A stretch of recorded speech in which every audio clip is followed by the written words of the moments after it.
네, 함께 하실 말씀은 로마서 1장 8절에서 15절로 함께 하겠습니다. 로마서 1장 8절에서 15절 카리스마 쉼 파라칼레오라는 제목으로 함께 하고자 합니다. 오늘 제목도 이렇게 정한 것이 지난주와 같은 비슷한 이유인데요. 이게 제일 본문을 더 함축적으로 얘기하는 것 같아서 이렇게 원어지만 그렇게 했습니다. 1장 8절 먼저 내가 예수 그리스도로 말미암아 너희 모든 사람에 관하여 내 하나님께 감사함은 너희 믿음이 온 세상에 전파됨이로다. 프로톤맨으로 시작을 하는데요. 첫 번째는 그런 뜻입니다. 그리고 맨은 진실로. 그러니까 첫 번째로 진실로 유카리스테오 감사합니다. 누구에게요? 토 데오스 나의 하나님께. 뭘 통해서? 디아 예수 그리스도스 예수를 통해서 나의 하나님께 감사합니다. 그러니까 프로스톤맨 이러면 첫 번째로 진실로.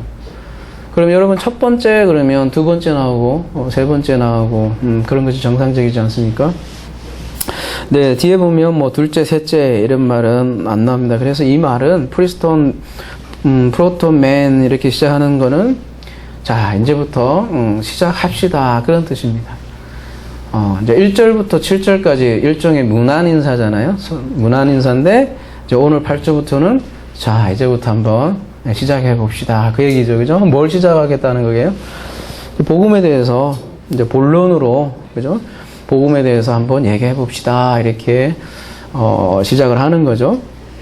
근데 이제 복음을 이제 본격적으로 진술하기에 앞서서 먼저는 진실로 나의 하나님께 감사합니다. 이 얘기부터 먼저 시작을 한다는 거죠. 그러니까 본론에 들어가기에 앞서서 먼저 감사로 시작을 한다는 거죠.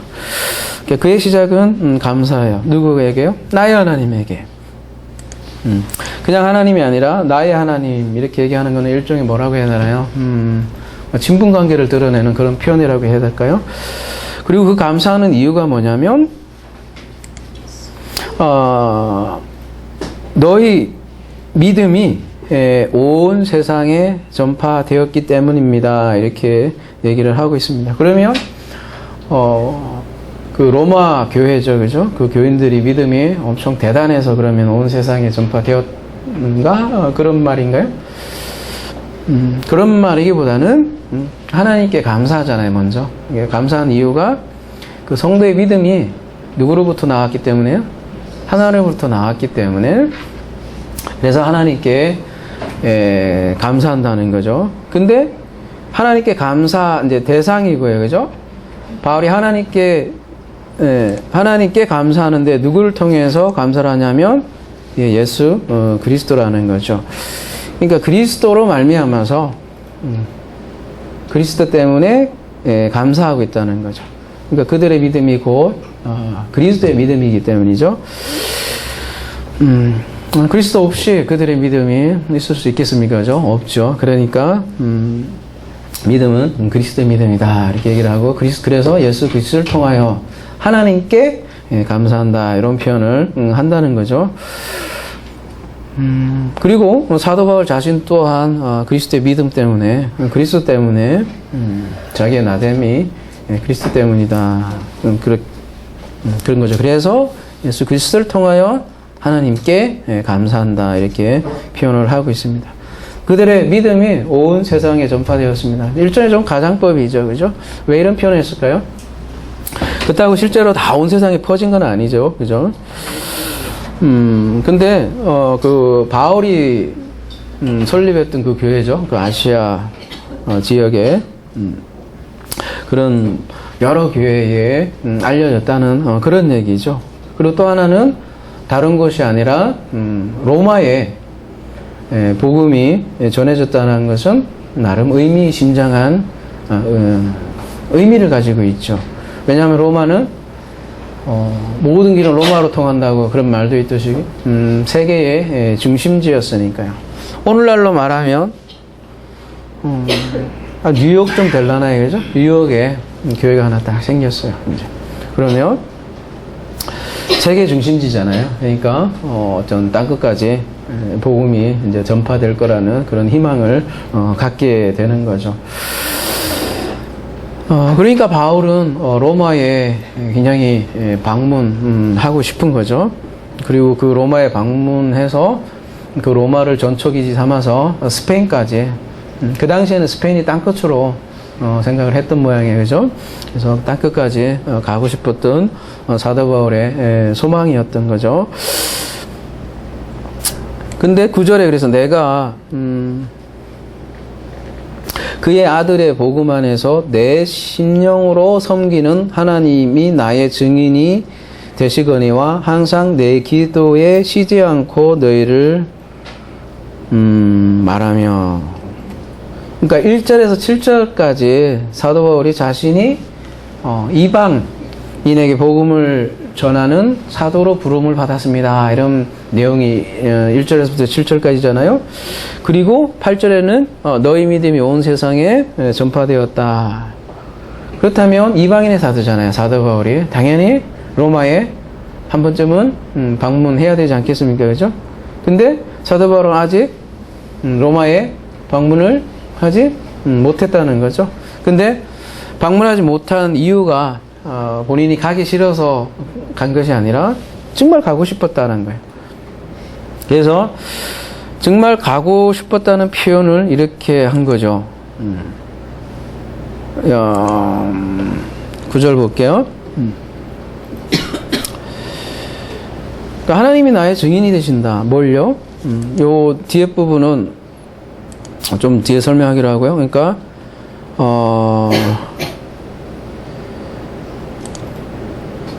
쉬지 않고 이게 이제 여기는 말을 여기 개역개정이 뭐라 그랬죠? 내 기도에 쉬지 않고 너희를 말하며 이렇게 표현하고 있는데요. 포이에오하고 문에이아를 이렇게 합쳐서 원래는 문에이가 기억하다라는 의미예요. 그죠? 그래서 그리고 이게 이제 절수가 개역개정하고 달리 원문에는 이렇게 뒤에까지 가야 이제 나오는데요. 그러니까 나의 기도 위에 항상 떼오마이 강구할 때마다 뭐라는 거예요? 너희를 문에이아 포예요. 어떻게 했다는 거예요? 항상 기억했다는 거예요. 그러니까 나의 기도 위에 너희를 항상 기도했다 그 말이에요. 그리고 하나님이 나의 증인이 된다 이런 말까지 하는 거 보면 이게 무엇을 어떤 말을 로마에게 전하고 싶었냐면 그만큼 나는 로마에 가고 싶었습니다 라는 그런 뜻이죠. 그죠?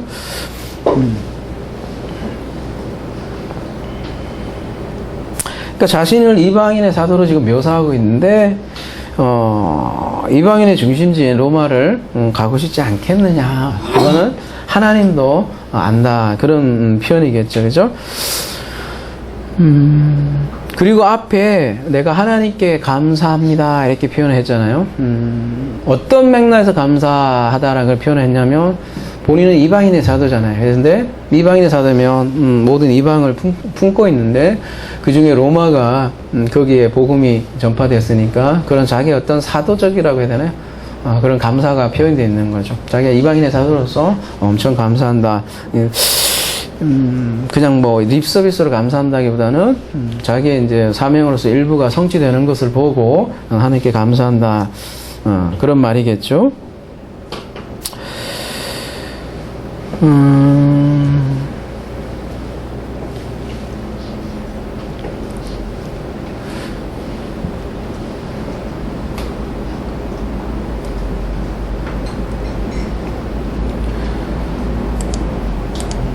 이게 부사가요. 이게 막 잔뜩 그 다음에 보면은 포스,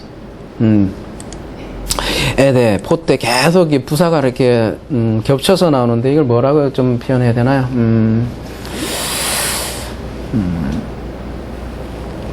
자기는 그만큼 로마로 가고 싶었는데, 그러니까 당신들은 그런 좀 나를 좀 알아다오. 그런 뭐라 해야 되나. 느낌이 들어가 있는 막 부사에 연달아서 사용하는 거라고 할까요? 엄청 가고 싶어 한다. 난 정말 되게 가고 싶어 했다. 그런데 어떻게 됐다는 거예요? 못 갔다는 거잖아요.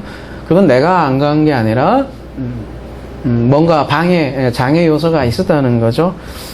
그 장애가 뭐냐면 로마서 가볼게요. 15장 22절에 그러므로 또한 내가 너에게 가려 하던 것이 여러 번 막혔더니 로마서 15장이에요. 그래서 보니까 로마에 가려고 했던 것이 여러 번 막혔다. 그런 표현을 하네요.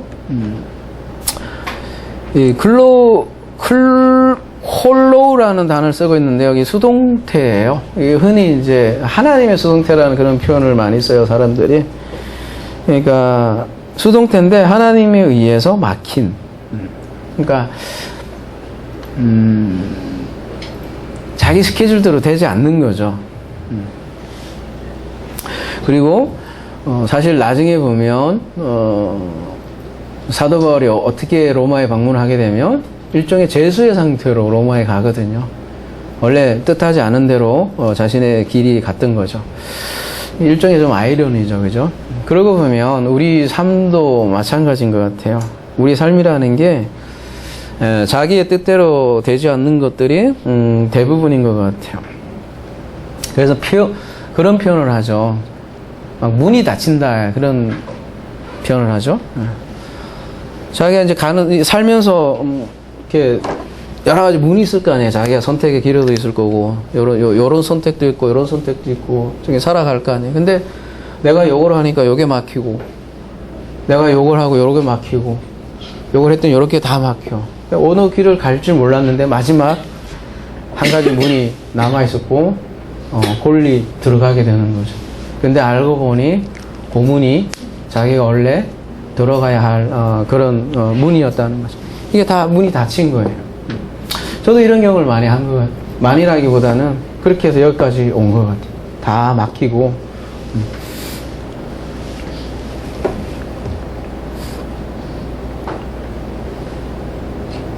사도 바울도 어떤 면에서 자기의 뜻대로 되지 않고 하나님의 뜻 가운데 로마에 방문하는 그런 모습을 우리가 살펴볼 수 있습니다. 근데 그전에는 계속해서 사도 바울이 자기는 로마에 되게 가고 싶어 했다는 거죠. 그리고 다시 오늘 본문으로 오면 이제 또 중요한 사실을 우리가 한 가지 볼 수 있는데요. 내가 그의 아들의 복음 안에서 내 심령으로 섬기는 하나님이 나의 증인이 되십니다. 굉장히 정말 내가 로마에 가고 싶습니다라는 이 표현으로 나온 건데 그 은연중에 하는 말 속에 굉장히 우리에게 섬긴다는 게 뭔가를 깊이 알게 해주는 오늘 본문이 이 본문인 것 같습니다. 그러니까 9절 다시 가볼게요.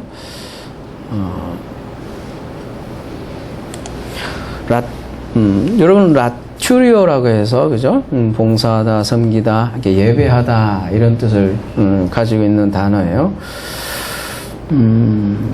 근데 하나님을 예배하다 할 때 쓰는 이게 어떻게 예배하냐는 거죠.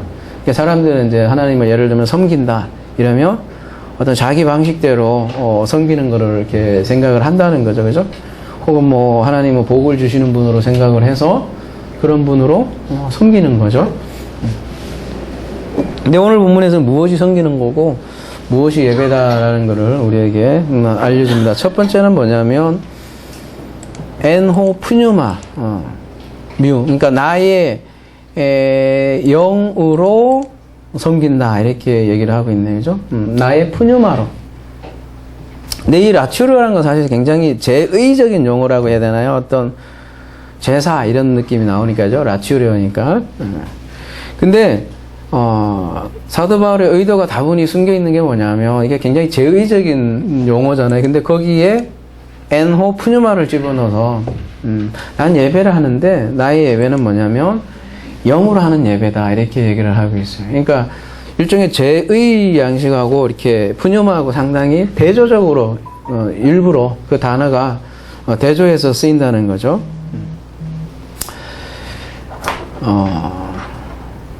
사실 신약교회라는 게 유대교 중에서 어떤 제의적인 양식을 다 버렸잖아요. 절기나 안식이나 이런 것들 지키지 않고요. 그죠? 그러면 나의 푸뉴마로 섬긴다는 것이 뭐냐 이렇게 질문이 나올 수 있잖아요. 그죠? 나의 푸뉴마로 예배하는 거예요. 나의 영으로 예배한다는 게 뭘까? 그에 대한 답으로 바로 뒤이어서 그래서 엔호 요한겔리온 두 히오. 그러니까 똑같이 이렇게 병렬 대꾸로 사용을 해서 뭐라고 그래요? 그의 아들의 요한겔리온으로. 그러니까 그의 아들의 뭘로요? 복음으로. 그죠? 그의 아들의 복음으로 예배한다. 첫 번째는 나의 영으로 예배한다. 그리고 그대로 이어져서 그의 아들의 복음으로 예배하는 나의 하나님이 나의 증인이 된다. 이렇게 얘기를 하는 거잖아요. 그죠? 그러니까 여기서 우리가 예배란 무엇인가를 좀 알 수 있겠네요. 그러니까 그의 아들의 복음으로 예배한다는 거죠. 그러니까 나의 푸뉴마로 예배한다는 말은 그의 아들의 복음으로 예배한다는 말하고도 같고요. 요한겔리온에 대해서는 이제 앞에 설명했듯이 하나님의 복음이고요. 그죠? 그리고 1절에서 7절 나눈 내용이 하나님의 복음은 뭐에 관한 거예요? 그의 아들에 관한 것입니다. 그리고 그의 아들은 카타, 사락스는 육신에 따라서는 다윗의 혈통으로 나오고 영에 따라서는 죽은 자로부터 부활한 그리스도입니다. 이렇게 얘기를 했죠. 그래서 하나님의 복음은 그의 아들에 관한 것입니다. 이렇게 얘기를 하고 있고 그 아들의 복음으로 그 영으로 예배한다. 그렇게 얘기를 하는 거죠. 그래서 그의 아들의 복음으로 예배하는 것이 영으로 예배하는 것이다. 이렇게 얘기를 하고 있습니다. 그리고 그 아들의 복음이 사실 진리지 않습니까? 그래서 진리로 예배한다. 이렇게 얘기를 하는 거고요. 그 내용이 요한복음 4장 24절에서도 똑같이 나오죠. 예배하는 자들은 영과 진리로 예배한다. 근데 그 예배하는 자들을 또한 때이 하나님도 예배한다. 상호 예배에 대해서 우리가 요한복음 4장에서 다뤘습니다. 그죠?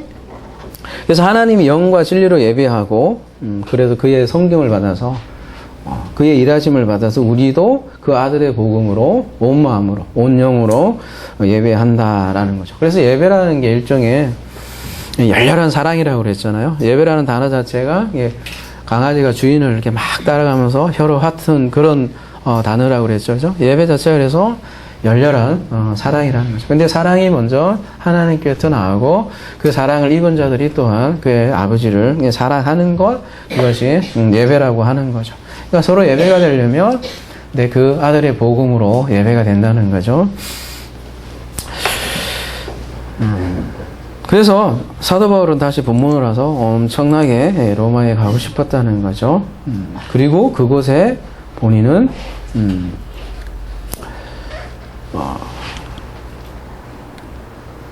10절에 보면 어떻게 하든지 이제 하나님 뜻 안에서 너희에게로 나아갈 좋은 길 얻기를 구한다. 못 갔다는 얘기죠. 그래서 11절 내가 너희 보기를 간절히 원하는 것은 어떤 신령한 은사를 너희에게 나누어 주어 너희를 견고하게 하려 함이다.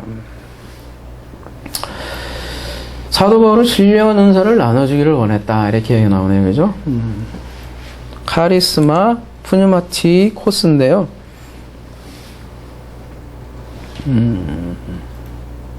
뭘까요? 신령한 은사면? 카리스마. 어디서 많이 들어본 거죠? 그죠? 카리스마. 카리스마가 쩐다. 그러잖아요. 그죠? 굉장히 카리스마가 쩐 어떤 분이 요즘 15년형을 받았더라고요. 그죠?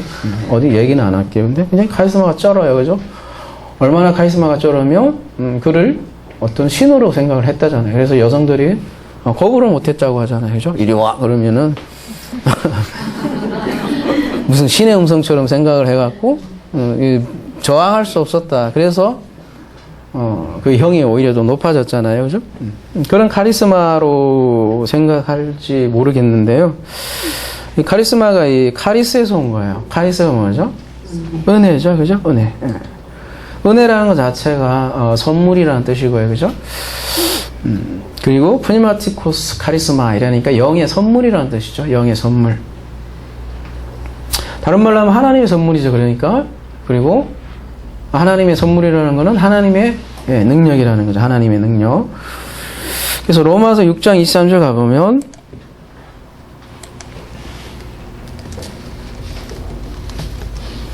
제 삭스 사망이고 하나님의 은사는 이때가 카리스마이죠. 하나님의 카리스마는 뭐래요? 그리스도 예수 우리 주 안에 있는 영생입니다. 그러니까 하나님의 선물은 영생입니다. 이렇게 표현을 하고 있네요. 그죠?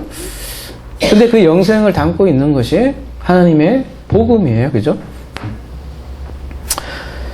그래서 로마서 16절 다음 주에 봐야겠지만 이렇게 표현이 되어 있어요. 그죠? 내가 복음을 부끄러워하지 아니하노니 이 복음은 모든 믿는 자에게 구원을 주시는 하나님의 능력입니다. 이렇게 얘기를 하고 있습니다.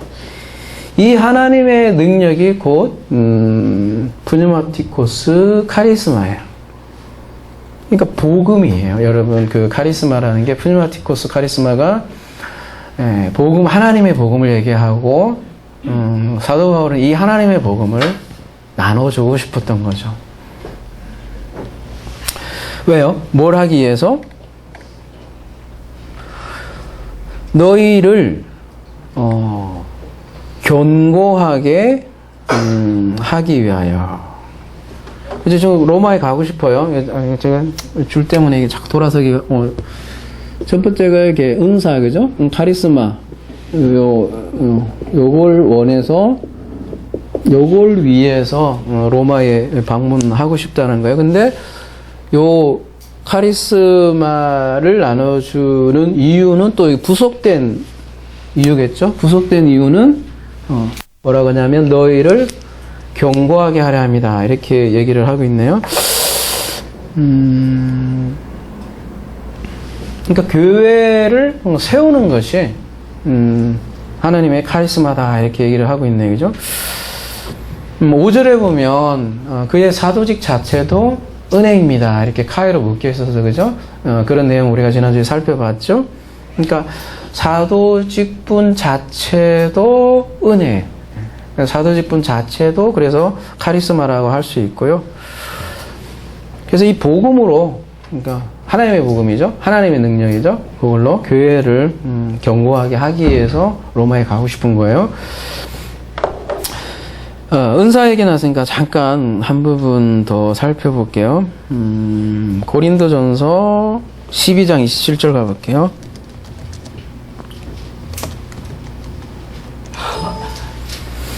너희는 그리스도의 몸이요 지체의 각 부분이라. 하나님이 교회 중에 몇을 세우셨으니 이게 다 은사 얘기예요. 첫째는 사도요, 둘째는 선지자요, 셋째는 교사요, 그 다음은 능력을 행하는 자요, 그 다음은 병 고치는 은사와 서로 돕는 것과 이것도 은사예요. 다스리는 것과 각종 방언을 말하는 것이라. 다 사도이겠느냐, 다 선지자이겠느냐, 다 교사이겠느냐, 다 능력을 행해야겠느냐, 다 다르다는 거죠. 다 병 고치는 자 은사를 가진 자이겠느냐, 다 방언을 말하는 자이겠느냐, 다 통역하는 자이겠느냐. 너희들이 우리 지금 카페 방언에 대해서 돌리지만 이게 엄청나게 큰 거라 생각할 줄 혹시 모르겠으나, 그죠? 마지막에 요런 말씀은 별로 이렇게 관심이 별로 없는 것 같아요. 막 방언을 그렇게 굉장히 관심이 많은지 모르겠는데, 그죠? 마지막에 12장 결론이잖아요, 그죠? 너희는 더욱 큰 은사를 사모하라. 앞에 거 쭉 열거된 거, 그죠? 그보다 더 큰 게 있대. 내가 또한 가장 그게 좋은 길이래요. 내가 또한 가장 좋은 길을 너에게 보이리라. 그리고 뭐가 나와요? 13장 1절 내가 사람의 방언과 천사의 말 할지라도 사랑 없으면 소리 나는 구리가 울리는 꽹과리 되고 쭉 사랑에 대해서 나오잖아요. 그죠? 그러니까 더 큰 은사. 카리스마 중에 왕 카리스마 그렇게 해야 되나? 근데 사랑이 뭐예요? 제가 이게 소모임 때 잘 모르시면 제가 하는 질문에 여러분이 모르시면 앞에다가 뭐 하나 붙이면 다 맞는다 그랬어요. 왜냐하면 성경에 소유, 주어, 주격 그 지배자는 누구냐라는 거죠. 하나님이거든요. 믿음이 무엇이요? 이렇게 물어보면 여러분 모르시면 믿음은 하나님의 믿음입니다. 사랑도 성경에서 말하는 사랑은 하나님의 사랑이거든요. 근데 대단한 사랑은 하나님의 사랑이지 우리의 사랑은 많이 변한다는 거죠, 그죠? 그래서 사도 바울이 가지고 있는 그 신령한 카리스마는 영생이라고 했죠, 그죠? 그리스도 안에 있는 영생. 그리고 하나님의 복음에는 영생이 담겨 있고 하나님의 복음에는 또한 하나님의 사랑이 담겨 있는 거죠. 그러니까 하나님의 복음으로, 그 아들의 복음으로 하나님을 예배한다, 사랑하게 되는 거죠. 이게 더 큰 은사라고요. 좋은 은사를 지금 소개를 하고 있고요. 가장 좋은 길을 사도 바울은 소개하고 있고, 그게 사도 바울이 간절히 넘겨주기 위한 카리스마라는 거죠. 카리스마. 하나님 복음 그 자체라는 거죠. 그래서 그 넘겨주기 위한 그 목적은 경곡해 세운 스테리조라고 돼 있는데, 얘도 이제 수동태예요. 그러고 보면 교회가 세워지는 것도 수동이고요, 그렇죠? 근데 이 스테리조는 어디서 나왔냐면 히스테미에서 나온 단어예요. 그러니까 진리로 세워진다, 진리로 굳게 세워지고 경곡해 된다, 그런 얘기예요. 그러니까 교회가 스테리조 된 그리스도의 몸이라는 거죠. 이제 사도 바울이 카리스마 준다 이러니까 좀 오해될 수도 있잖아요, 그죠? 그래서 바로 12절에 바로 곧바로 설명해요. 이는 곧 내가 너희 가운데서 너희와 나의 믿음으로 말미암아 피차 아니함을 얻게 하려 함이라. 카리스마를 주니까 일방으로 끝난다 이런 느낌이 있잖아요, 그죠? 저는 카리스마 이렇게 생각할 수도 있지만 12절에 보면 뭐라고 돼 있냐면 피차 아니한다. 여기 그래서 제목은 심파라칼레오라고 돼 있는데요. 이게 신약에 딱 한 번밖에 안 나와요. 이게 로마서에만 나오는 단어인데요. 심파라칼레오 뭐라고 돼 있냐면 밑에 서로 같이 함께라는 뜻이에요. 파라칼레오는 많이 들어봤죠, 그죠? 초대하다, 위로하다 그런 뜻이군요. 그러니까 함께 위로하다. 그러니까 서로 함께 위로하다. 서로 함께 뭐하요? 격려하다라는 뜻이에요. 서로 함께 격려하다. 무슨 얘기예요? 그러니까 카리스마를 줘요. 사도 바울이죠. 넘겨줘요. 그러면 넘겨받는 사람만 위로받는 것이 아니라 또한 본인도 함께 위로받는다. 누구로부터? 로마 교인들로부터 본인도 위로받는다는 거죠. 근데 뭐라고 되어 있냐면 너희와 나의 믿음을 인하여 서로 심파라칼레오 된다니까. 나의 믿음과 너의 믿음으로 인해서 서로 위로받는데, 서로. 어떻게 가능하겠어요? 나의 믿음과 너의 믿음이 서로 위로하고 교제한다는 거죠. 그 얘기는 무슨 얘기예요? 나의 믿음과 너의 믿음이 같아야 가능한 거죠. 여러분, 서로의 믿음이 같지 않으면 무슨 현상이 일어나는 줄 알아요? 심파라칼레오가 아니라 그러니까 교제를 해도 교제하면서 또 싸워요. 그렇게 돼요. 왜냐하면 나의 믿음과 그의 믿음이 다르면 언어가 다르잖아요. 근데 교제한다고 하면서 또 싸워. 그렇게 된다. 근데 원래 심파라칼레오는 그리스도의 믿음, 같은 믿음이어야만 그 안에 서로 위로가 되고 격려가 된다는 거죠. 그러니까 참 교제라는 거는 서로 같은 믿음으로서의 서로의 격려라고 되어 있는데요. 여러분 어떤 격려라는 거는 서로에게 encourage, 그러니까 제가 영어도 못하면 자꾸 영어 한다고 누가 뭐라 하더라고요. 서로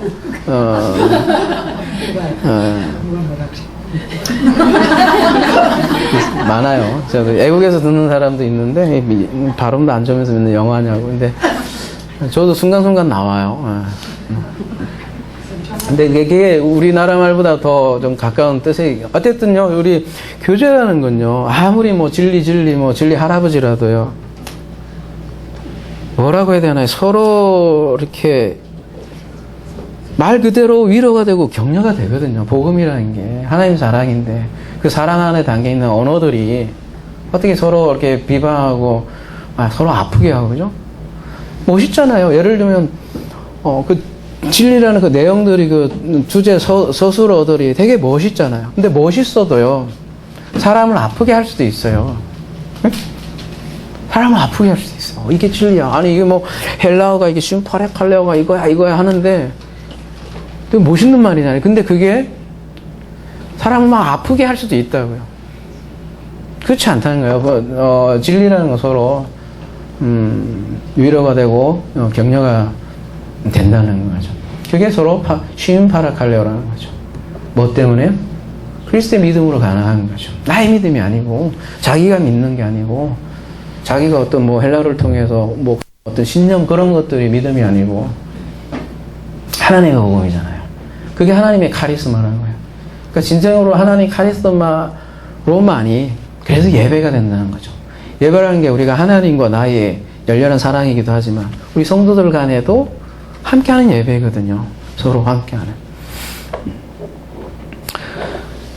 그래서 두 번째 이유가 아니 로마에 가고 싶은 이유가 바로요. 뭐라고 해야 돼? 이거 우리나라 말로. 이게 좀 서로 이로?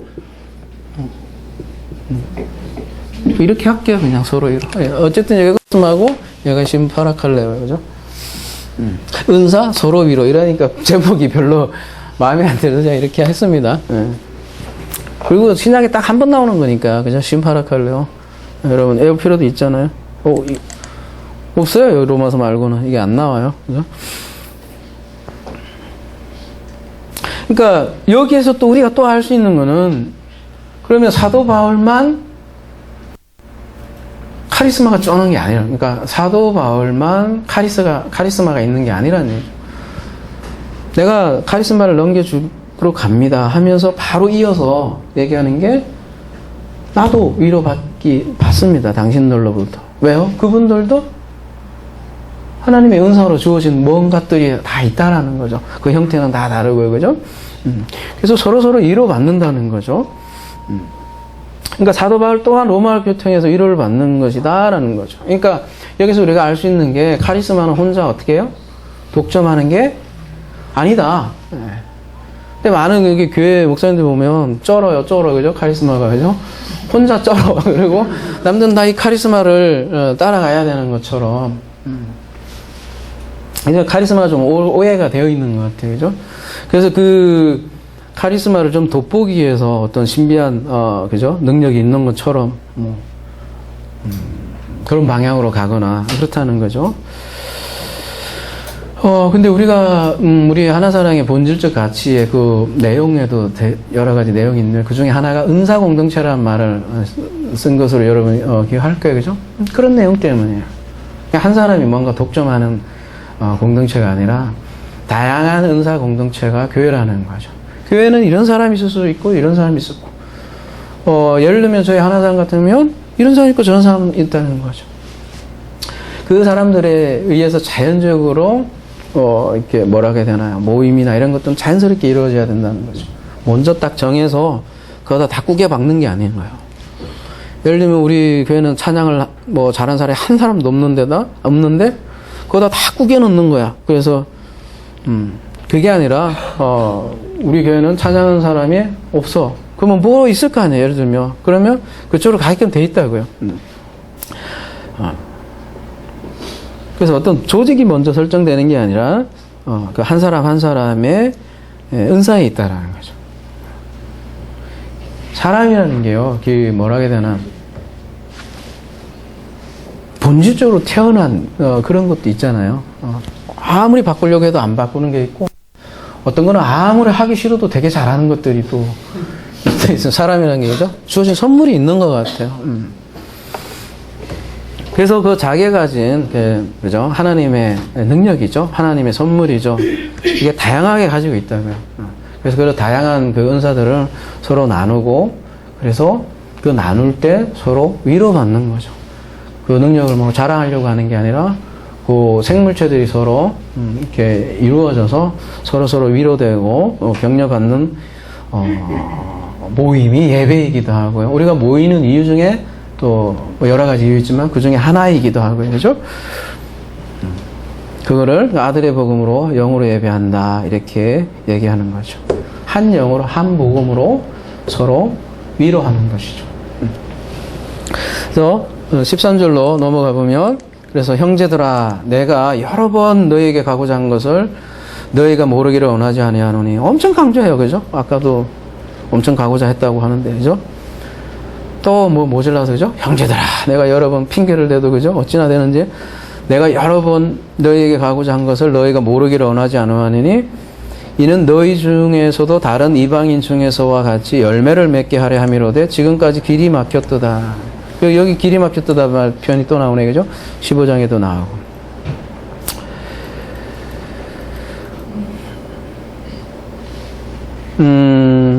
어떤 사람이 얘기를 하는 거 보면 그 사람의 특징을 알 수 있어요. 근데 사도 바울도 보면, 한번 보세요. 고린도전서 10장 가볼게요. 여러분 공통점 한번 찾아보세요. 표현을.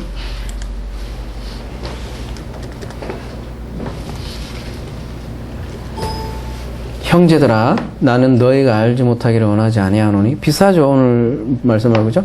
우리 조상들이 다 구름 아래에 있고 바다 가운데로 지나며. 또 볼게요. 여러분 공통점이 하나 있을 거예요. 한번 찾아보세요. 형제들아 신령한 것에 대하여 나는 너희가 알지 못하기를 원하지 아니하였습니다. 꼭 이런 말 표현이 나와요. 그죠? 그럴 때 뭐가 하나 등장해요. 고린도후서 1장 8절. 형제들아 우리가 아시아에 당한 한나를 너희가 모르기를 원하지 아니한다. 이렇게 얘기 나오죠. 마지막으로 데살로니가 전서 4장 13절 가볼게요. 형제들아 자는 자들에 관하여 너희가 알지 못하면 우리가 원하자. 어때요? 왜 웃어요? 뭐 공통점이 있죠. 뭐요? 꼭 네가 꼭 알기를 원한다 이랬을 때는 앞에다 형제들아 이렇게. 예수도 버릇이 있죠. 우리 그리스도인 예수도 진실로 아멘 아멘 레고수 이런 진실로 너희가 그런 얘기를 잘하듯이 사도 바울을 가만히 보면 꼭 너희들 알아야 할 때 앞에다가 형제를 다 붙여요. 그죠? 형제들아. 어떤 걸 굉장히 호소할 때는 형제들아 이렇게 붙인다는 거죠. 형제들아 하면 굉장히 뭐라게 되나요? 친근감도 주고 같은 부모죠. 같은 부모를 가진 지체니까요. 그죠? 아무튼 굉장히 꼭 좀 알아줬으면 하는 호소죠. 그랬을 때 호소할 때 형제들아 이런 말을 쓰더라는 거죠.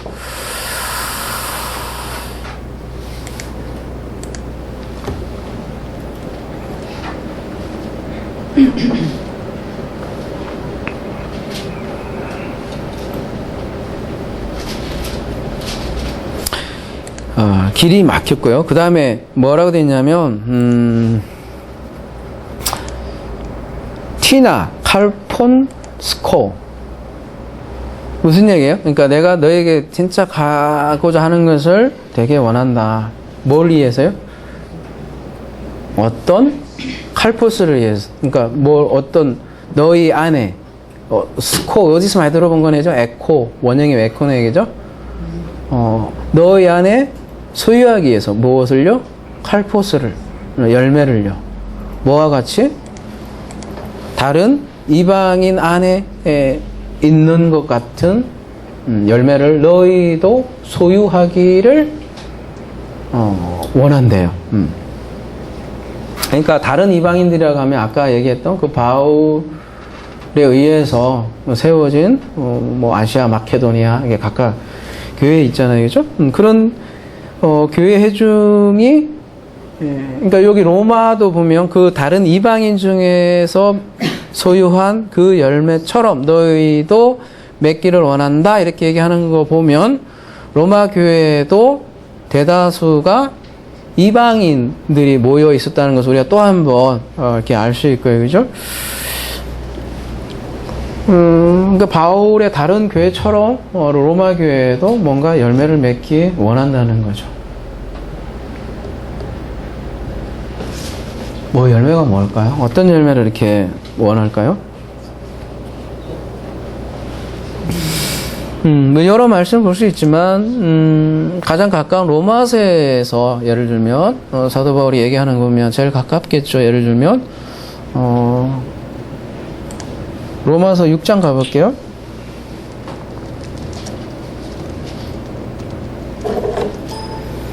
너희가 그때 무슨 열매를 얻었느냐? 이제는 너희가 그 일을 부끄러워하나니 이는 그 마지막이 사망이라. 그러나 이제는 너희가 죄로부터 해방되고 하나님께 종이 되어 거룩함에 이르는 열매를 맺었으니 그 마지막은 영생이라. 그러니까 이 열매는 뭐예요? 영생이네, 여기도. 그러니까 그죠? 그 갈라디아에서 여러분이 그 유명한 성령의 열매라고 하죠, 그죠? 오직 성령의 열매는 사랑과 희락과 화평과 오래 참음과 자비와 양선과 충성과 온유와 절제니 이 같은 것을 범죄할 법이 없느니라. 성령의 열매라는 건 성령이라는 열매이기도 하고요, 그죠? 빌립보에서에 가보면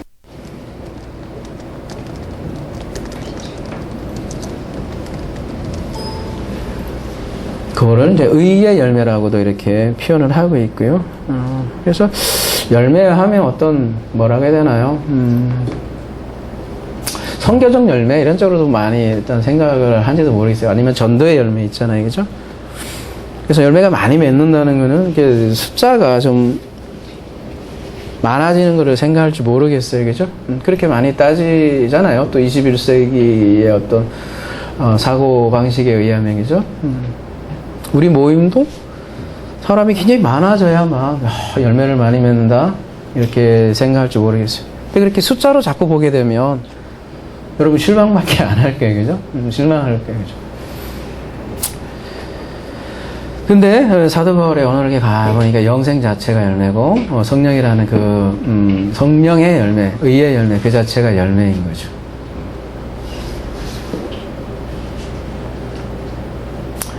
그리고 같은 믿음을 가진 성도 자체가 열매인 거죠. 다시 그래서 이제 14절에 헬라인이나 야만인이나 지혜 있는 자나 어리석은 자에게 다 내가 빚진 자니라. 헬라인이나 야만인이나. 야만인이 뭐죠?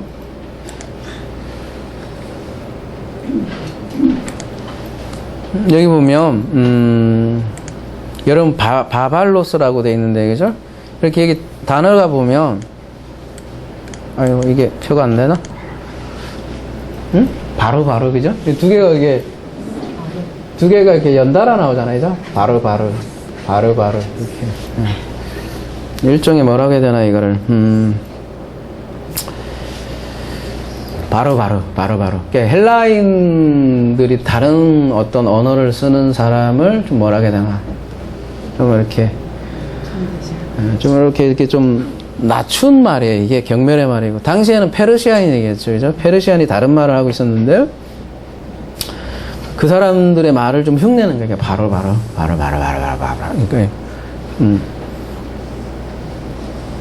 그러니까 헬라어를 사용하지 않는 사람은 헬라인들의 입장에서는 야만인 거예요. 자기네들이 볼 때는, 그죠?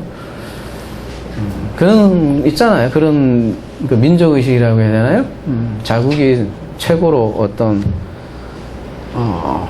위대한 민족이라고 생각해서 나머지는 다 야만으로 생각하는 그런 사람. 근데 바울이 지금 헬라인이나 야만인이나 이런 말 쓴 거는 모든 사람에게 난 빚졌다 그 얘기잖아요, 그죠? 그리고 뒤에 있는 지혜 있는 자나 어리석은 자 또 이렇게 또 한 번 더 나오잖아요, 그죠? 헬라인들이 자기들의 어떤 철학 얼마나 자랑했어요, 그죠? 근데 일종의 철학이라는 게 지혜잖아요, 그죠? 그래서 이제 헬라 철학을 모르는 사람들은 전부 다 어리석은 자로 이렇게 생각을 했던 거죠. 근데 사도 바울은 지금 하나님의 은사를 전하고 싶다라는 거예요. 그 얘기는 뭐예요? 자기는 어떤 철학이나 그 지혜 이런 걸 전하는 게 아니라는 걸 뉘앙스를 깔고 들어가죠, 그죠? 그러면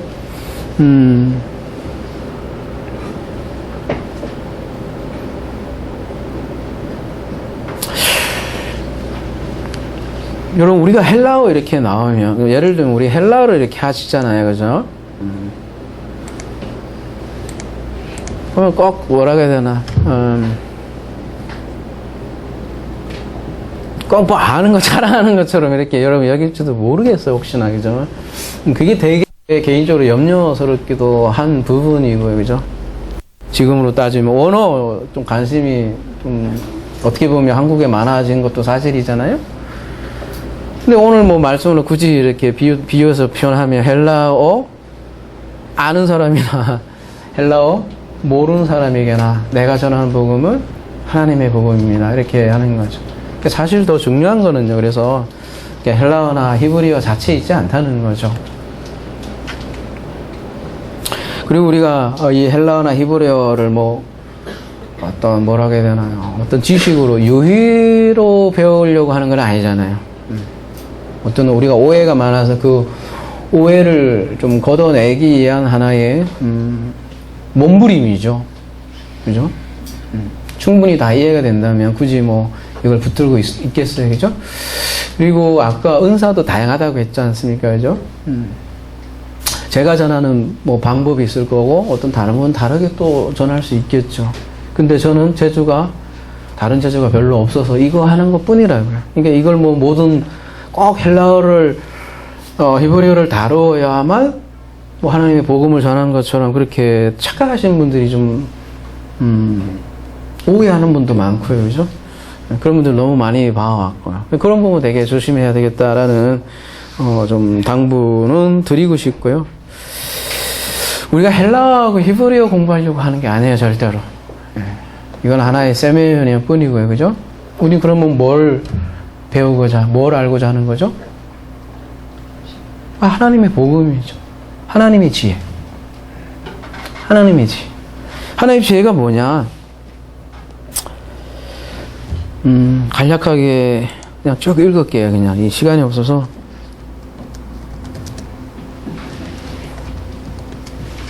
다음 주에도 해야 될지 모르겠는데 아무튼 고린도전서 1장 17절 제가 쭉 읽어드릴게요. 그냥 그리스도께서 나를 보내심은 세례를 베풀게 하려 하심이 아니요 오직 복음을 전하게 하려 하심이로되 말의 지혜로 하지 아니함은 그리스도의 십자가 겉되지 않게 하려 함이니라. 말의 지혜로 안 한대, 그죠? 오로지 그리스도의 십자가를 전하기 위함이래요.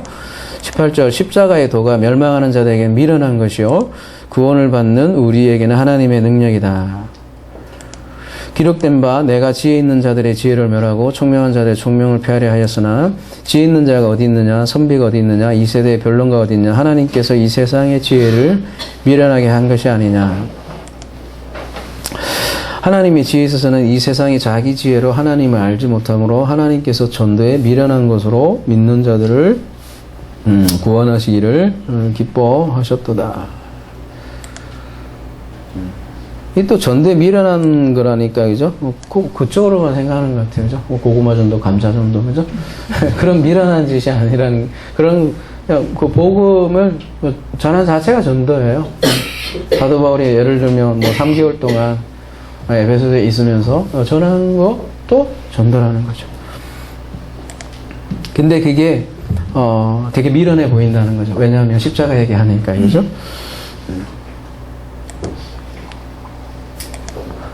유대인은 표절을 구하고 헬라인은 지혜를 찾으나 여기도 헬라인의 지혜 나오네요. 그죠? 우리는 십자가에 못 박힌 그리스도를 전하니 유대인은 꺼리끼는 것이요 이방인에는 미련한 것이로되.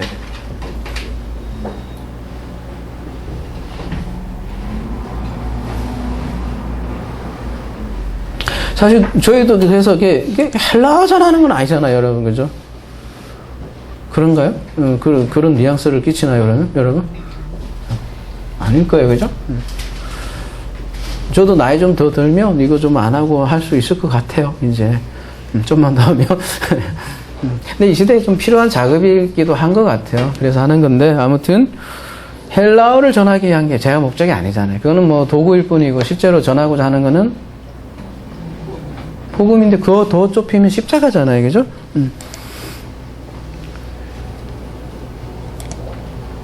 근데 그 그리스도를 전하니 유대에게는 꺼리끼는 것이요 이방인에 되게 미련하게 보인다는 거죠, 그죠? 근데 그게 뭐라고 얘기하냐면, 오직 부르심을 받은 자들에게 유대인이나 헬라인이나 뭐예요? 그리스도는 하나님의 능력이요 하나님의 지혜다. 아까 복음도 하나님의 능력이라고 그랬어요. 로마서 1장 16절에는. 근데 여기에서는 그리스도가 하나님의 능력이다. 이렇게 하고 있어요. 그리스도가 하나님의 지혜 이렇게 얘기를 하고 있습니다.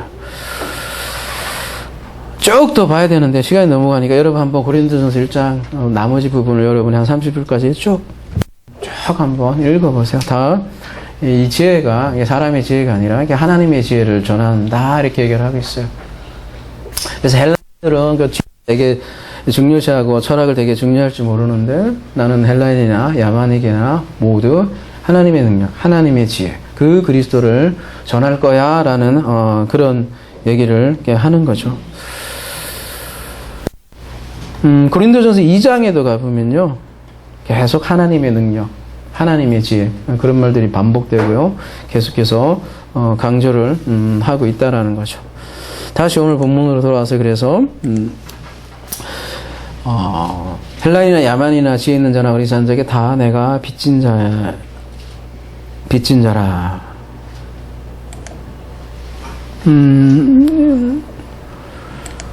어디서 많이 본 거죠? 오펠리테스라고 되는데, 그죠? 채무자, 빚진 자. 사도 바울은 자신을 빚진 자로 소개하고 있습니다. 그죠? 우리가 저 만달란트 빚 탕감받는 비유 있죠. 그죠? 이렇게 빚을 탕감받은 사람으로 표현하죠. 우리 저 마태복음 6장 11절인가요? 12절인가요?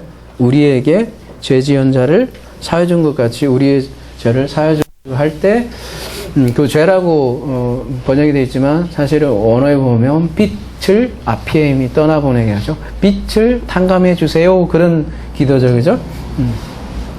어떤 방법으로 우리가 우리에게 채무자에게 빚을 탕감해 주는 그런 것처럼 그런 같은 방식으로 우리의 빚을 탕감해 주세요. 그렇게 기도하고 있죠. 그러니까 죄라는 것을 말하자면 빛으로 말하자면 비유해서 우리 알려주고 설명해 주는 거죠.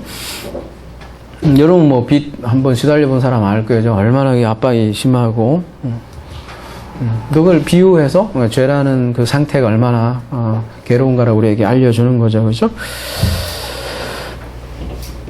근데 사도 바울은 자신을 그런데 빚진 자래요. 누구에게? 모든 사람들에게 빚졌다는 거예요. 이게 빚졌다라는 얘기는 본인이 거꾸로 얘기하면 빚을 탕감받았다는 거죠. 누구에게? 하나님께, 그죠?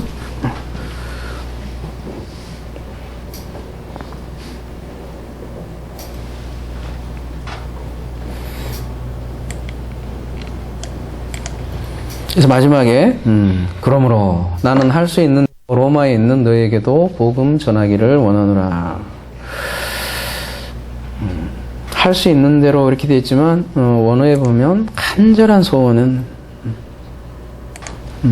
나의 간절한 소원은 로마에 있는 여러분에게도 복음을 전하는 일입니다. 이렇게 간절한 소원은 요한겔리조라는 말을 쓰고 있는데요. 그러면 우리 좀 질문이 들 수 있죠. 로마에 이미 아까 그랬잖아요. 온 세상에 너희의 믿음이 전파되었다고 하는데, 그죠? 그 정도는 뭐 괜찮은 믿음 아닌가? 근데 지금 사도 바울은 로마에 있는 너희들에게도 요한겔리죠. 복음 전하기를 간절히 소망을 한다는 거죠.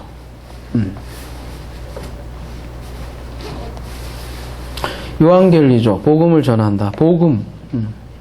그 복음을 편지를 통해서 전하는 거죠, 이제는. 로마서 전체 주제이기도 한 이 복음.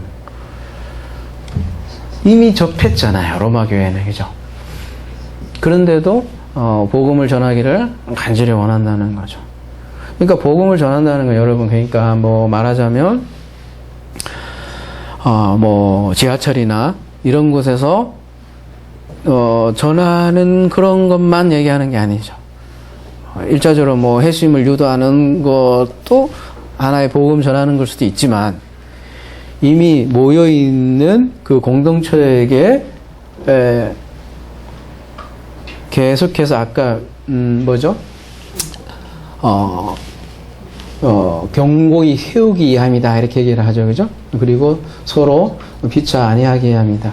이런 모든 것들이 합쳐지는 것이 복음을 전하는 거라는 거죠. 그러니까 단순한 일에서 그러니까 길거리 전도를 하지 않는다는 거죠. 복음을 전한다는 거는 그러니까 이미 복음을 접한 사람들에게도 전해야 되는 그 무엇이 복음을 전한 거라 이렇게 얘기를 하는 거죠. 그래서 사도 바울이 로마에 그렇게 가고 싶어 한다는 거예요. 뭔가 전해주고 싶은 게 있는 거죠. 그리고 그 사도 바울의 복음 전함으로 인해서 로마 교회가 그리스도의 믿음으로 단단해지기를 원하고 있는 거고요. 이 자리에 있는 우리 저도 그 말을 쓸까요? 형제들이요. 잊지 말아야 할 것은 여러분이 이미 복음을 접했죠, 그죠? 근데 복음이라는 게 하나님의 능력이요, 하나님의 지혜라는 거죠. 근데 그 복음을 같은 복음이죠, 그리스도의 복음으로 어떻게 해요? 서로 위로하는 그런 공생들이 형제들이요, 그죠? 서로 위로하기 바랍니다, 그죠? 헬라어로 싸우지 말고요, 그죠? 도움이 됐으면 해요. 하나의 좋은 도구로 사용돼야지. 잘못하면 지혜 있는 자처럼 그렇게 하게 되면 서로 인코리지를 못하는 거죠. 그러면 아무 소용이 없어지게 되는 불상사가 일어날 수도 있다라는 거죠. 아무쪼록 이 하나님의 카리스마인 이 복음으로 쉼 파라칼레 하는 우리 하나사랑 교회 되기를 기도합니다.